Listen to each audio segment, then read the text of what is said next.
Samarqand vashi o'zidan ketib qo'ygan-ku.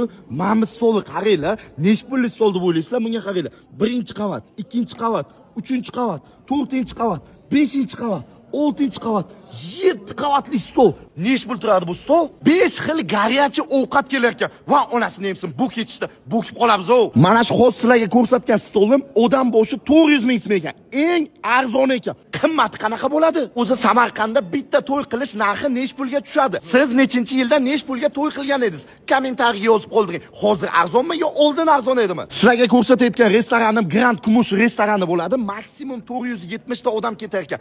Noxorga 100 tadan boshlab zakaz olishar ekan. Katta to'ylarga esa 200 tadan. Va Samarqand to'y qilish lekin yorim sizlarda. Mana bu tortni qaranglar. Shu yaqin kunlarda to'y qilmoqchi bo'lsangiz, Grand Kumush restoraniga kelsangiz, kelin domodni tortini, ya'ni 5 million so'mlik tortni tekinga qilib berishar ekan. Undan tashqari qancha mehmoningiz bo'lishidan qat'iy nazar, desert restoran nomidan berilar ekan. Bu videoga bitta like bosib, shu yaqin kunlarda to'y qiladigan do'stlaringizga jo'natib qo'yinglar. Grand Kumush restorani zo'r takliflar beryaptilar. Pastda nomerlar qoldirganman, aloqaga chiqinglar.